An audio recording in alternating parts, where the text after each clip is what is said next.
to Dog with a Bone podcast, Unleashed bonus episodes. These episodes are for you to listen while I work hard on Season 2. For those who have not already listened to Season 1, you can find my investigation into the unsolved murder of John Bernie Burnside on Spotify or wherever you listen. All 10 episodes are available to you right now. The case I want to talk about today is one that is near and dear to my heart, and that is the case of Judy Petty. Judy Petty and her family, the Petty family, are amazing. I am super close with them, and Judy's case will always continue to stay with me, and I will continue to work the case until we have justice. I thought it would be good if I gave you information about her case, just an overview of everything that was discovered during her investigation. If you want more information, you, of course, can listen to Safe Haven podcast, where it was an active investigation as we were going through Judy's case. But for those of you who want a quick kind of recap, here we go. I have to warn you, I am very, very, very passionate about this case. I am going off script and unleashed. There might be times where I'm more aggressive than I normally would be because I'm just frustrated. So let's start with Judy. Judy Petty was 48 years old, and she was living in Parkersburg, West Virginia. She was living at her grandmother's house. Judy was never married, she never had children, and she really didn't have a dating history. I know that she dated one individual or had a close relationship with him years and years before she went missing, so that wasn't relevant. Her life was really about taking care of others. She took care of her grandmother. She took care of and helped raise and be a big part of her nieces and nephews' lives. She was Aunt Judy and loved very, very much. Judy was somebody who didn't go out. She didn't go out to the bar. She didn't go out socializing. She didn't drink or use drugs. She really was just very family-oriented. She was somebody who people looked to, and she would comfort people. Judy was overweight, as we're going to talk about. And the reason I mention that is not because of being overweight, is because it helps understand more about the day that she went missing. She was insulin and actually pill-dependent diabetic, and she was on depression meds. And one of the things that I talk about a lot is that who really isn't on depression medication, right? That's something that I think most people can say, yeah, at one point or another, I'm on depression medication. So I don't feel that that has anything to do with what happened on the day that she went missing. What we know about when she went missing is this. She left her grandmother's house walking on February 6, 2008, around 4:30 p.m. to return some books to the library. The library was not far from Judy's grandmother's house. I've walked it, and it's a pretty quick walk. And the thing about Judy is that she walked everywhere. She did have a license, she could drive, but she just was out walking all the time. It was one way that she got out to clear her head, right? If you are a caregiver of somebody, it is a lot of stress. And she would get out and walk places. That day, she got out and she was returning some books to the library, and she never returned. She wasn't feeling well that day. What we know is that her sister Wanda and her son James were living with Judy and their grandmother at this time. She walked to Piggly Wiggly and bought a 7-Up jug and something else. We actually have a still photo of her and the receipt. She came back to the house. Again, she walked everywhere, and she took a bath. Wanda remembers that she took a bath and she wasn't feeling great. She must have started feeling better, and she said, well, I'm just going to go and return these books to the library. That's the last time that any of her family saw Judy. It was actually a really, really nice day for February in Parkersburg. It wasn't really cold.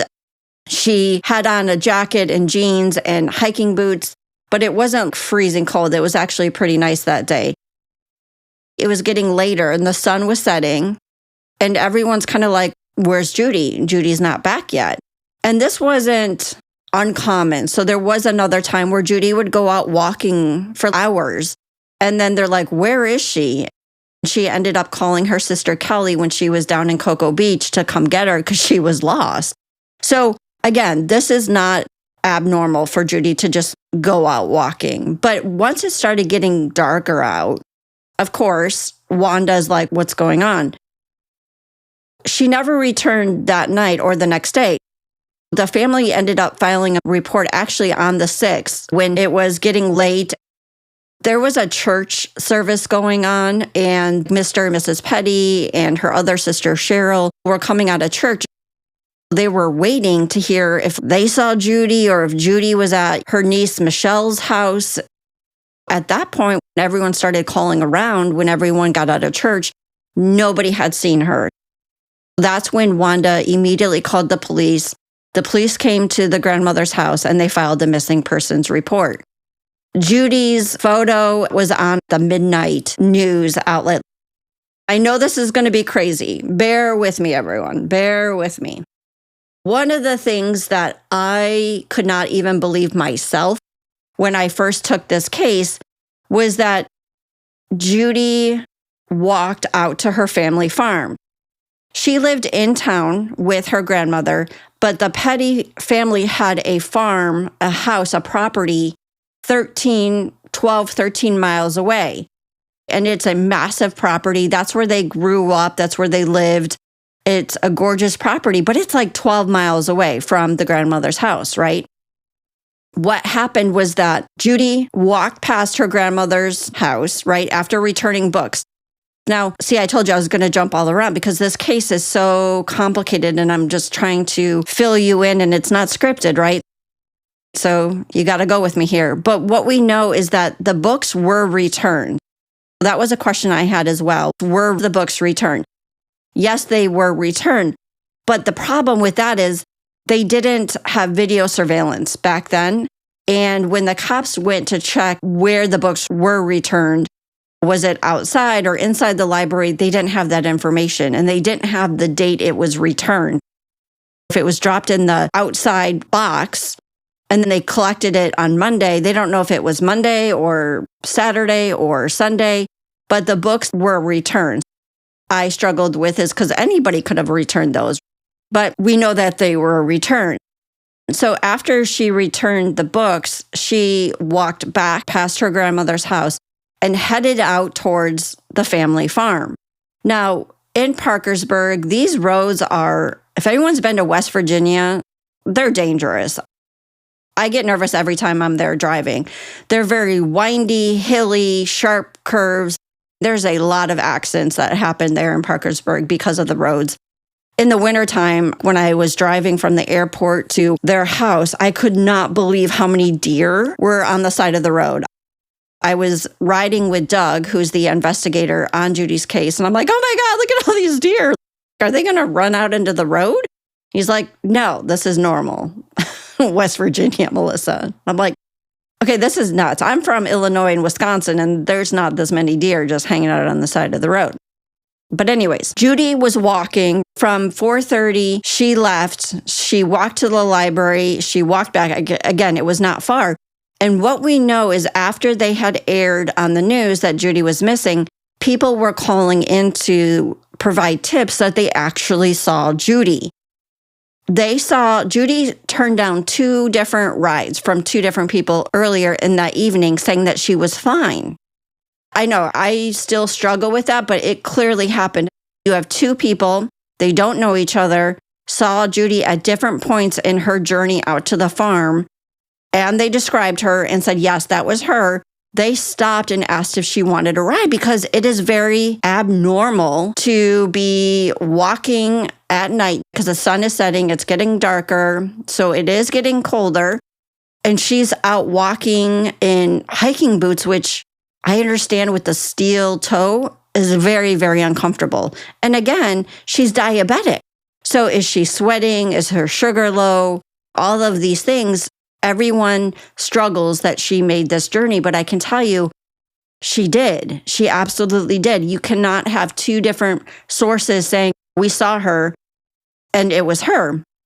When we started this investigation, Doug, the investigator for the prosecuting attorney's office, went to these individuals that gave statements that said, yeah, that was her, and followed up with them. The people that were still alive and around, again, confirmed that, yes, it was her. So we can't dispute that that didn't happen. When you have people separate, confirming even all these years later, we have to say it happened. As much as I think, oh my God, there was no way originally, I can't dispute the evidence that she did do it. I was even willing to walk it at some point, but everyone said I was crazy and that they wouldn't let me do it. But I was willing to do it. So around 10:30 that night, an individual by the name of Chris picked up Judy. She was about 12 miles from her home, which is crazy, right? Because she was 12 miles away. She was less than a mile from her family's farm, and she accepted a ride. And this has been the rabbit hole since Judy went missing in 2008 for all of these years that this guy picked her up, so he has to be responsible for her missing. Chris picks her up. He was leaving a bar. He was driving, and he saw her walking on the side of the road. And he stopped because it's late at night. It's dangerous to be out here walking. He stopped and asked if she wanted a ride. She said, yeah, sure. She gets into his truck. They literally drive less than a mile. And he says they didn't talk at all. She seemed fine. When you're diabetic and your sugar drops, you can seem intoxicated. She did not seem like that. He said she was just very quiet. As they were getting up towards the farm, he said there's this Y shape, right? You can either go left or you can go right. He says, I'm going one way, and if you're going the other way, then you can get out. And she goes, no, I'm going that way as well. So they drive, and she tells him to stop right at her family's gate. The Petty farm sits way, way, way back. I'm talking like a quarter of a mile. It is a hike. I've done it many times, and I'm winded every single time that I do that hike. I'm telling you, it's a crazy driveway. I wouldn't even call it a driveway. It's like a trail. He drops her off at the gate, and he just drives off and goes to the place that he's staying. Day 2 comes around, and there is no sign of Judy. On February 7th, nobody knows where she is. And that night when she's missing, the whole Petty family is out looking for her. Mr. Petty is driving everywhere. He does drive out to the farm a few times, and people wonder why he did that and find that suspicious. What makes you think that she would walk out to the farm? Again, we're talking 12, 13 miles. The reason he did is because his daughter, Kelly, says to him, is it possible she went out to the farm? She likes to walk. It wasn't something Mr. Petty decided to, hey, I'm just going to go do this. And Mrs. Petty says, we used to take drives out there. We used to take her grandma on drives out to the farm because of the leaves changing, and they were so pretty, and Judy loved that drive. Mr. Petty took the route that he thought Judy would walk, which is on the main road.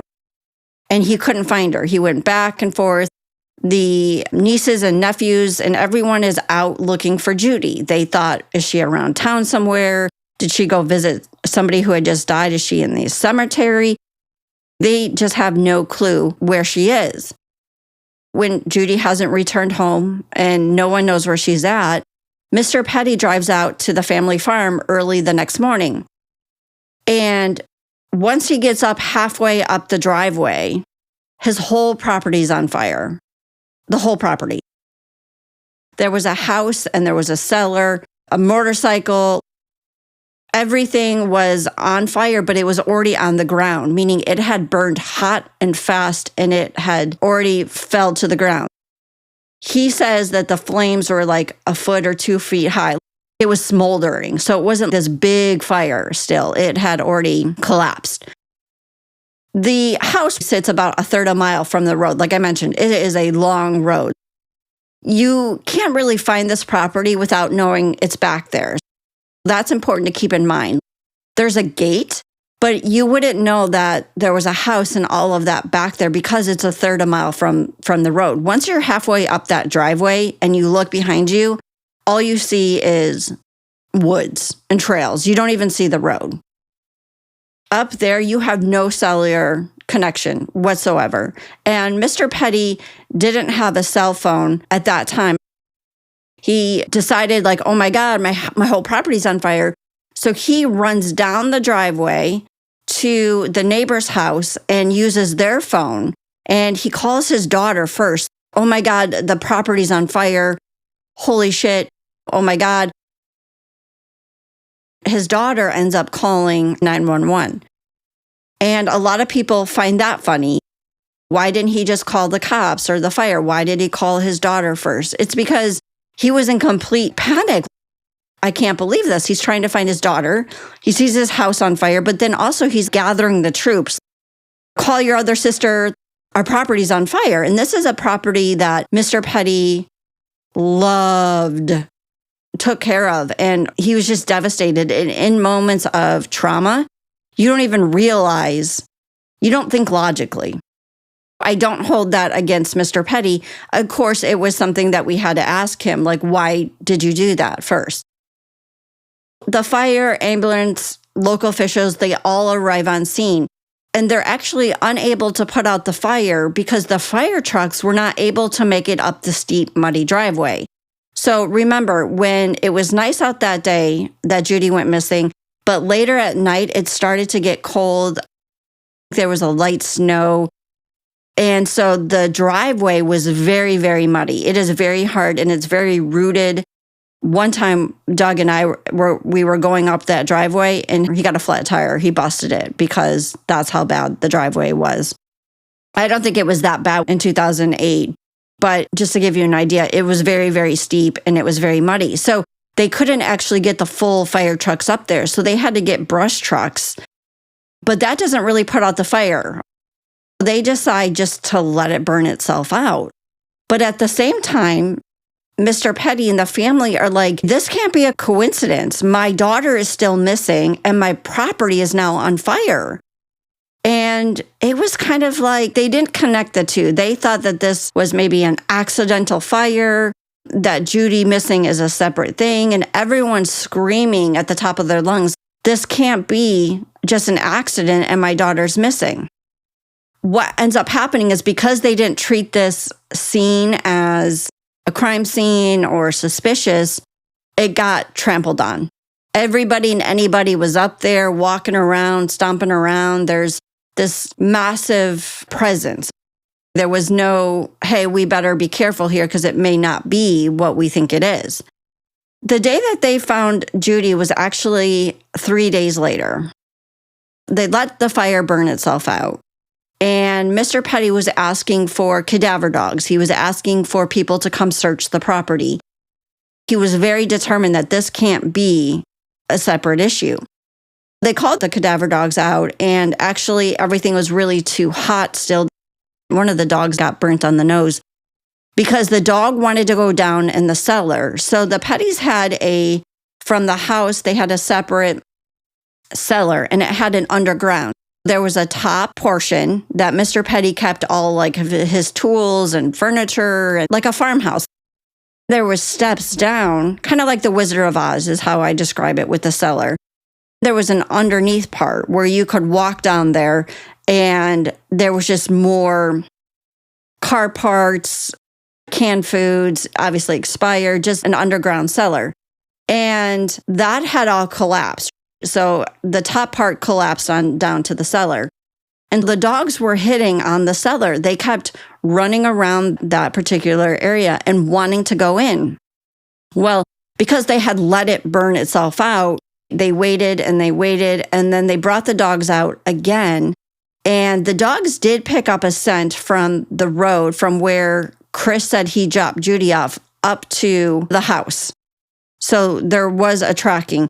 Now, it's hard to say, was it there and back, but they did pick up the scent up that driveway that she had been there. So they're going around and around the cellar. When they finally were able to let the dogs unleashed again, Mr. Petty notices again that these dogs are so focused on the cellar. And he said, they're focused on the cellar. Like he's calling out attention, like what's in the cellar. So one of the daughters decided to go down and kind of look and see, and she found a bone. Now, they're not sure what this bone is, but she picks it up and was like, here's a bone. And everyone at that point kind of stopped. Is this human bone or animal bone? So at that point, now they start trying to treat this more like a crime scene. They called out the medical examiner. Some things to know about the cellar. It actually, like I mentioned, is a separate structure from the house, and it's about 25 feet from the house. And Judy hated the cellar. I can't stress that word enough. She hated and was afraid of the cellar as a little girl. She never wanted to go in there. She thought it was scary. There's bugs, there's spiders. As you can imagine, if you ever grew up on a farm, there's certain places that you're like, I just don't want to go in there. I don't like it. That was the cellar for the Petty girls. What the medical examiner did verify was that, yeah, this was Judy. They had recovered her jawbone and a small portion of her liver. And that is actually how she was identified. The fire had destroyed everything else because, again, they let it burn. So if they had put it out, we would have had more of Judy's remains. But what survived was because everything collapsed down on her.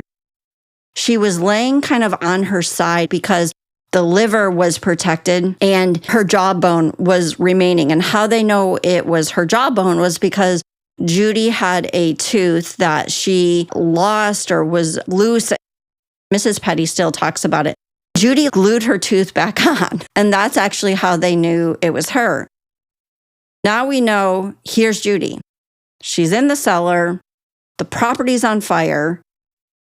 What happened? Originally, they said this was suicide. They're thinking that this was suicide, that Judy went out there, killed herself, and set a fire. Yeah, I know. It's bonkers. But what we ended up finding was that because her liver survived, which thank God it survived, we know that she had no alcohol or drugs in her system. And we know that she was dead before the fire. She had no carbon monoxide gases present in her liver. She also had normal levels of serotonin, which is the medication she was taking for depression. So there was nothing in the liver that indicated that she had been drugged, she'd been drinking. She never did that, but let's say somebody else did that. There wasn't any indication of that. She had normal dose of medication for depression, so no overdoses. And her liver showed us that she was dead before the fire.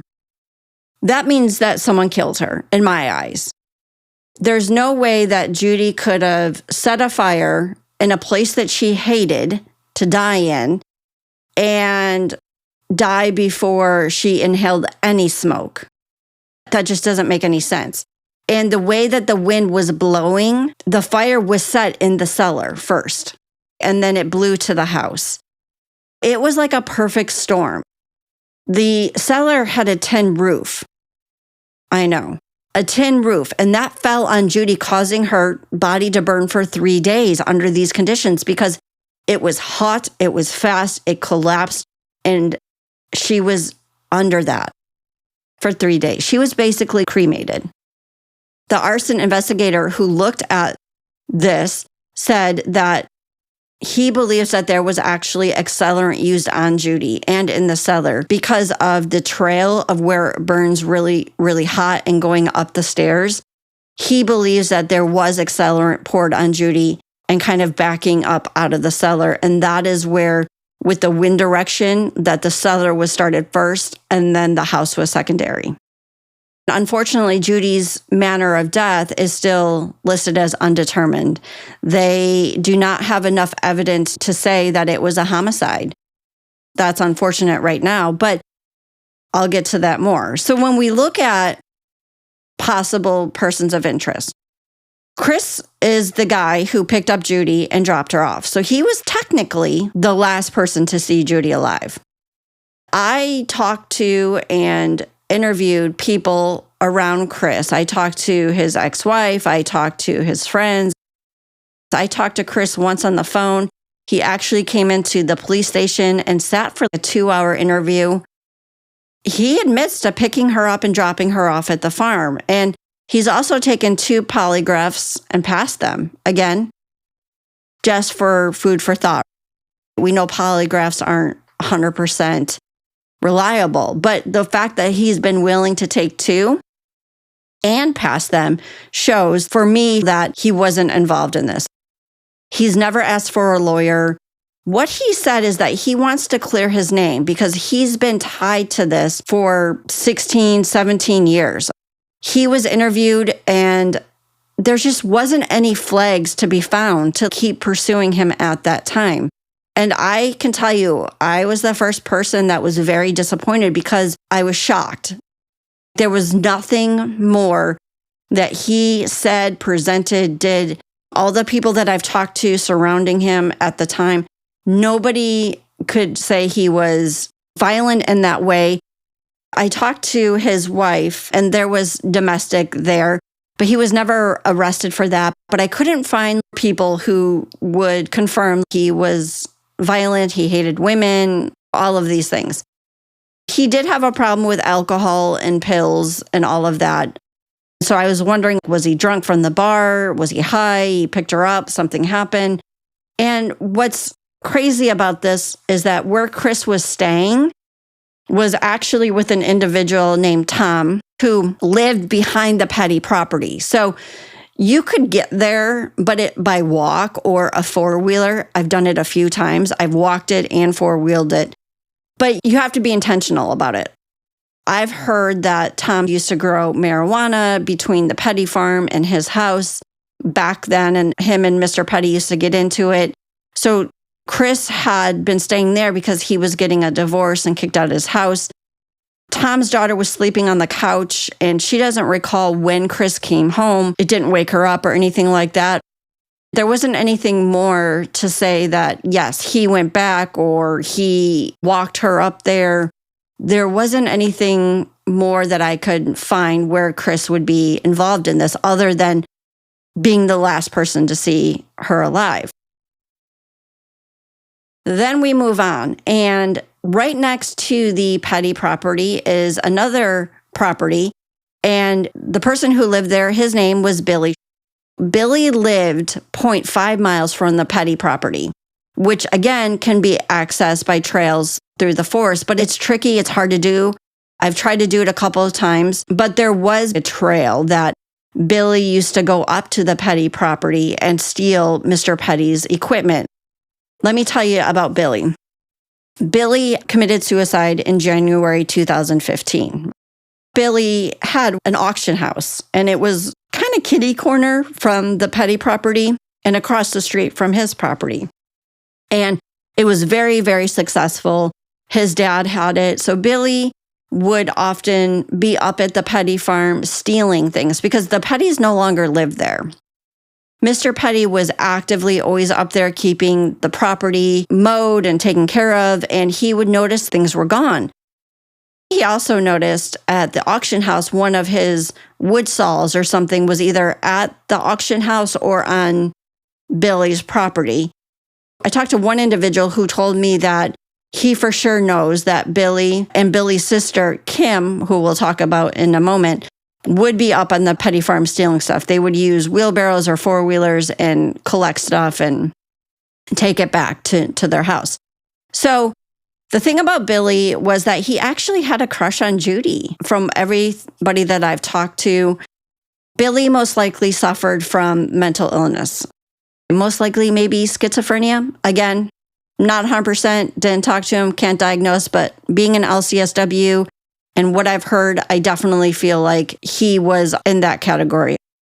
He would often be seen talking to people that weren't there. He had really, really, really bad hygiene. He was an alcoholic. He also did coke. And I believe that when he was in college, he did try to do some mixture of some kind of drugs. And that's kind of what set him then down the wrong path, is it didn't turn out right. I forget what he was making. But Billy would often be at the same bar that Chris was at. Billy would start drinking during the day, and then he would go to the bar. And then the other thing I heard about Billy was that he walked around at night. Again, he liked to go on different properties. He was always up on the Petty farm, and so he would be walking around at night by himself. I then reached out and got a hold of one of Billy's ex-girlfriends, and she reports that he raped and physically abused her. I will say that she was very descriptive in what happened to her. People might say, well, she was his girlfriend. How can he rape her? Well, when you say no, it means no. And the way that the incident happened, I would say absolutely is rape. She talked about how he would become two different people. He was often described by many people in the community as crazy. And somebody said to me that he's crazy but smart enough to get away with murder. That was an exact quote someone said to me. And the thing that bothers me is that Billy lived 0.5 miles from the Petty property. Mr. Petty was telling the investigator at the time that Billy was up on their property many times stealing his tools, stealing things, metal, all of that, and they never interviewed him. They never interviewed him or questioned him at the time of the murder. His name has never been mentioned in files as talk to him, even though you have Mr. Petty in the files mentioning him. And I'll tell you why in a moment. I find that very odd that somebody so close to the Petty farm was never interviewed, never talked to, even though many people in the community were pointing the finger at him. Some people have said during the investigation, well, you're just picking on him or choosing him because it's easier because he's dead. Absolutely not. Billy's name was thrown out in Judy's case from day one. And the thought was, that's a scapegoat. He has mental illness, he's an alcoholic, all these things. Like, that's easy. Like, that's what I thought too. That's a scapegoat. But I can tell you when that changed. That changed when I actually got a hold of somebody who's very, very close to Billy. And he told me that Billy mentions who killed Judy. I almost fell out of my chair. And this is the first time in the whole investigation, in any case file, that somebody actually said what happened to Judy. So what Billy told this person was that Mitchell, who is Billy's nephew, so that means that Billy's sister Kim, that I mentioned earlier, had a son named Mitchell. That Mitchell killed Judy, and that Mitchell's dad, Bob, and Kim covered it up. The person asked Billy, what happened? Were you there? And Billy didn't deny being there, which tells me a lot, which means he was there. Now, the question is, was Billy just putting this on his nephew? Was there a reason to distance himself from it? But there was a reason why he said that they took her up, I believe, in a tractor, and that Mitchell killed her and they covered it up. That was bonkers. That was the first time that anyone has ever said that they were up there or what happened to her, and that was Billy. Which, either way, Billy was there. You don't just put yourself at a crime scene for shits and giggles. This was actually before Billy committed suicide that he mentioned this. So this wasn't like right after. This came out of the blue to this person. Billy just threw it out there. Finally, guilty conscience? I don't know. But he was talking about his nephew, Mitchell. So let's talk about Mitchell. Billy told before he committed suicide, right, that Mitchell killed Judy, and Mitchell's dad and his cousin actually set her on fire because, quote, she knew too much. I don't know what Judy possibly could have known too much, But here's some things to know about Mitchell. Billy supposedly was afraid of Mitchell and his cousin Johnny because of some drugs. Mitchell was into drugs, mainly pills in the beginning. He would eat them like candy. But then he started in making meth and selling it. And what did the Petty property have a lot of? Metal, aluminum, things that you could sell, which is what Mitchell did to support his drug habit. We know that Billy would be up on the Petty farm. We know that Kim would be up there. So why wouldn't Mitchell be up there? Mitchell was also known as a thief. He would go onto people's property and steal items. So again, this all kind of fits, right? Mitchell died actually of an overdose in January of 2016 from heroin. So about a year after Billy's suicide. I have to say, what is interesting about this is that Mitchell used to drive around on his four-wheeler and scout places during the day, and then he would go back at night. What I find about the cellar is that you have to walk these steps down, and then you're kind of protected from the elements, right? So is it a good place to cook meth in the woods? Is it a good place to hang out? All possible. So what's the connection between the two? What's the connection between Billy and Mitchell? Well, it's Kim. Kim is Billy's sister and Mitchell's mother. Kim was married to Bob, and they just actually divorced. Kim and Bob both refused to talk to me or the detective on this case. Kim has made statements that I'm trying to kill her by doing this investigation. She refuses to talk to anybody, even though she claims that she knows nothing and her family is not involved. She will not answer any basic questions at all to even clear Mitchell or Billy. Again, if you don't know anything, Kim, why aren't you talking and making this go away? But you continue to hide, and she will not get on the phone at all. We know this for a fact, I will say this, is that Billy's suicide note that he left was actually written by Kim. I put on the website where you can see Kim's signature, and the letter that was written, it matches Kim's and not Billy's handwritings.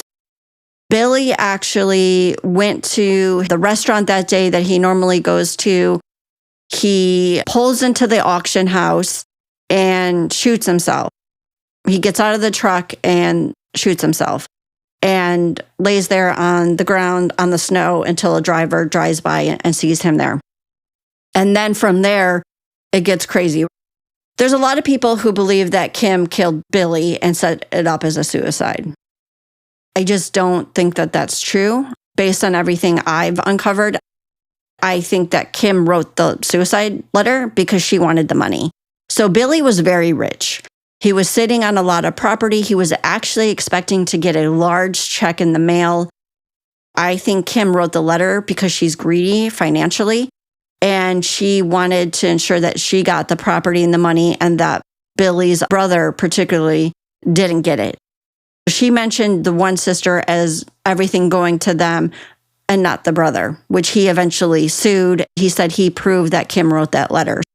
Kim is very, very shady. She used to make Mitchell sell marijuana in school to help support finances. And the thing to know is that Bob has been accused recently and before of sexually molesting his kids and others in his family. Right now, there is an investigation going on regarding him. And you wonder why all these years, why no one has come forward, why there's no information, why Chris is the only one still the focus is because it's kept in the family. Mitchell's dead, Billy's dead, and Kim refuses to talk. Bob also refuses. I showed up at Bob's house with the investigator. We knocked on his door. He knew I was in town. He was prepared, and he had no interest in talking at all. And the reason why is because Kim and Bob both have enough dirt on each other that they know if one talks, the other one's going to talk, and they're both screwed. So it's survival. Who's going to get the better deal if anything comes?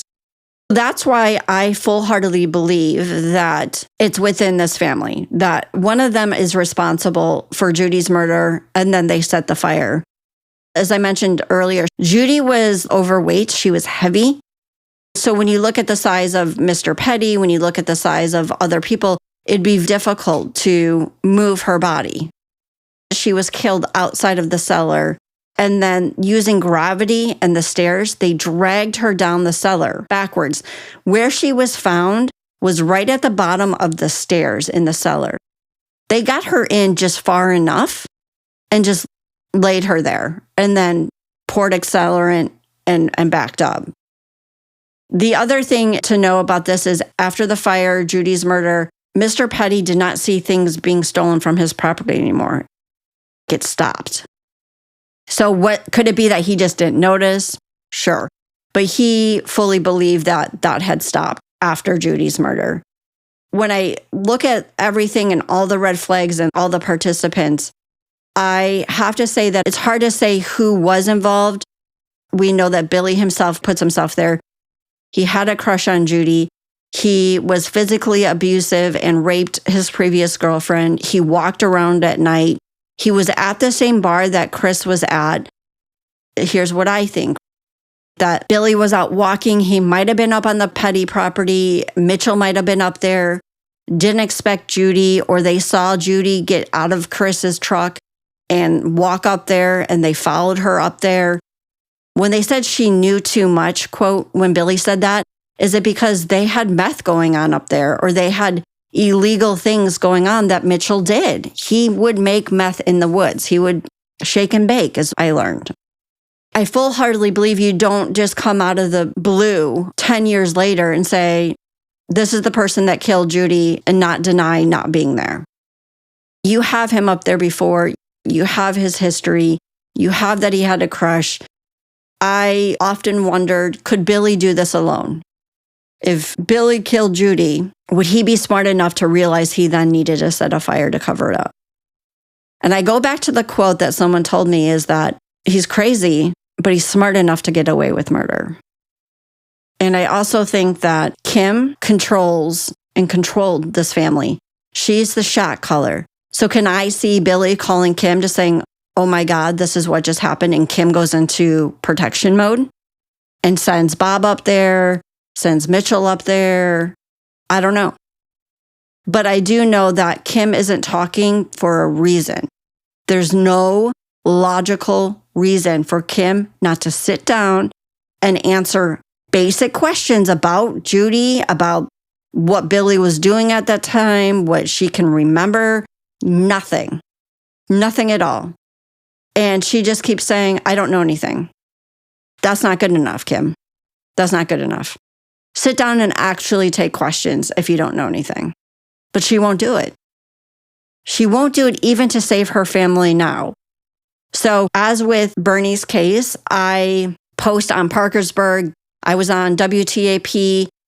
Her family has been under the spotlight since this started and this information came out. Because again, remember, everyone was thinking it was Chris. Everybody. But now all of a sudden this information comes out and yet she still won't talk. So looking at all this, there's some big questions, right? Like everyone wonders what made her decide to walk 13 miles out to the family farm? Who would have known she was out there? My thought is that Judy liked to walk, but there is something about that day that stands out is that Judy's grandmother wasn't always the kindest. She would be on Judy all the time. Judy, where's Judy? Judy, Judy, Judy, all the time. Judy's grandmother was mad about the tapes that Judy had bought for the nieces and nephews, saying it was very annoying and irritating. I think Judy was done. I think she was like, I just need a break. And the property was her safe haven, hence the name of the podcast, Safe Haven. That's where she found her peace. And I don't think that there's any way she would commit suicide and set her family farm on fire and destroy her parents and her family. The thing I keep going back to is, why did she have to be killed? So if she came across Billy or she came across Mitchell, why did they have to kill her? What possibly could that have been? And it comes down to illegal activity. And the Wrights did have some officers on their payroll in the sense of giving them warnings when there was going to be a drug seize or at their house and they would move their stuff. And one of the officers that investigated Judy's death was somebody I've been told was part of this. Is that a reason that Billy was never interviewed? This officer had told me that him and his team walked up and down the highway interviewing neighbors. Well, when I talked to people, they said no one ever came and talked to me. I wondered why nobody came. But if they did do that, where's the record? Where is it that you walked up and knocked on Billy's door? Where's the record that you talked to the neighbor that is 2 houses down the other way? Where is that information? It's not in the case file. Is it possible that that's why Billy was never interviewed? Even though Mr. Petty's saying that he was up on that property? And it's because there was drugs going on? Yeah. People kill over drugs and information. And let's say Mitchell was up there and Billy was up there and Mitchell was high. When you're on meth, you are on all these pills, you become a different person. Somebody killed Judy and set her on fire. That's what I know. This is not a suicide. This is not an accident. Somebody intentionally set her on fire to cover up evidence. And they almost got away with it, except for her liver showed that she was dead prior to the fire. So that's really the gist of the whole Judy Petty case. There's so much more that I could talk about and dive into regarding the investigation and how it came to all of this. But I just wanted to give you as big of a picture as I can on the investigation. It's been over 2 years that I dedicated to this case and continue to. And as you heard in the first episode of Dog with a Bone on Bernie's case, unfortunately, Mr. Petty died. I was able to share with him my thoughts on the investigation and my thoughts about Billy and Mitchell and Kim, that it is within this circle of people. And that's why no one is talking, is because it's a secret within the family. And he said that he feels like he can finally sleep at night. So I'm hoping that even though I can't get him justice right now, that I didn't see it through the finish line, I feel like I was able to provide way more information in the investigation than was ever done before. The family had gotten the wrong remains back. There's just a lot about this whole investigation that went wrong and how the family was treated. And the good thing is I can say that Parkersburg, the prosecuting attorney, and Doug were open to working with me. And until we have somebody who comes forward and says, I know this directly, it's going to be very, very hard to change the manner of death from undetermined to homicide. And the only person that will be able to do that is Kim, Bob, and I believe Kansas, the daughter, has an inkling of what happened. And those are the ones that hold the secret. All right. So I hope you enjoyed this second episode of Unleashed, and I'll be back real soon with episode 3.